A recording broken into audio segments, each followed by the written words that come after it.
Shockwave in La Roja, Lamine Yamal dropped, Barcelona and Spain clash once again. When Spain's brightest young star becomes the center of a storm between club and country. I'm truly shocked. I've never experienced a situation like this.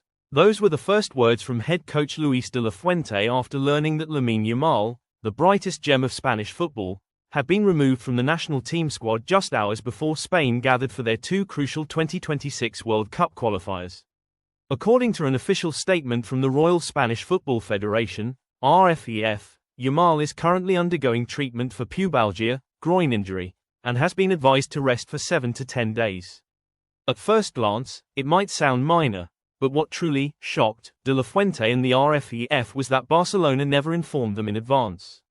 The story grew more dramatic when RFEF revealed they only received Yamal's medical report from Barcelona late in the evening, on the same day the squad was already announced.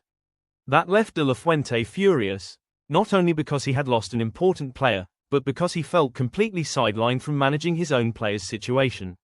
No one knew what was going on. No updates, no communication, and then suddenly, Barcelona tells us he can't play, de la Fuente said in frustration. To make matters even more confusing, Yamal had just played the full 90 minutes in Barcelona's La Liga win over Celta Vigo 2 days earlier. If his groin problem was truly serious, such workload could be a major risk. Experts began to question, was Barcelona prioritizing club interests over the player's long-term health? Or was RFEF overreacting to retaliate against the Catalan club's lack of transparency?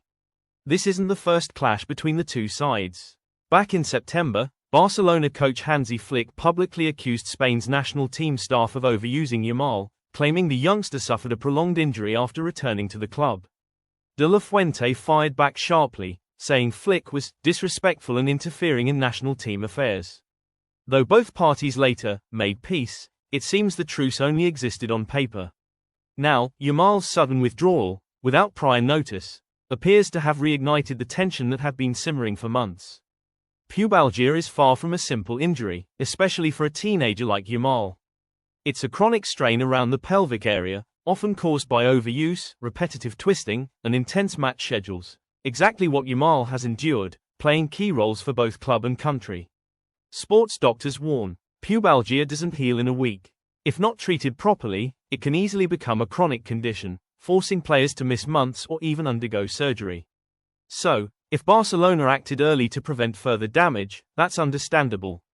But their lack of transparency with RFEF has turned what could have been a medical issue into a political and power struggle. For La Roja, Yamal isn't just another player, he's a symbol of Spain's footballing rebirth, the bridge between generations after the golden era of Xavi and Iniesta. He's the youngest goal scorer in Spain's history, the spark in de la Fuente's pressing, possession-based system. Losing him now, as Spain fights for a ticket to the 2026 World Cup, is a heavy blow. But more importantly, it raises a deeper question. Is Spain truly protecting its young talents, or driving them to exhaustion? In modern football, young stars like Yamal are considered strategic assets. Transparency between clubs and national teams isn't just a courtesy, it's a moral obligation. De la Fuente has every reason to be frustrated, but Barcelona, too, knows the player's daily physical condition best. Still, by keeping the information late, the club inadvertently created an atmosphere of mistrust that helps no one.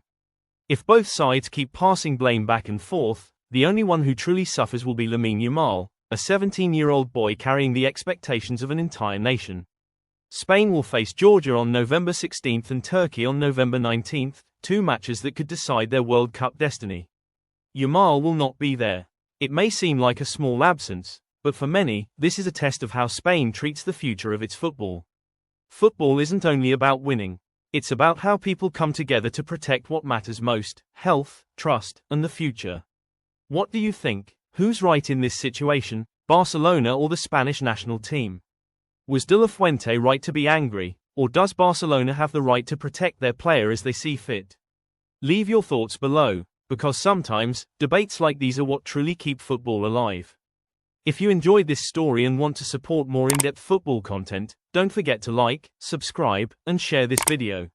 Let's keep spreading real football stories that go beyond the scoreline.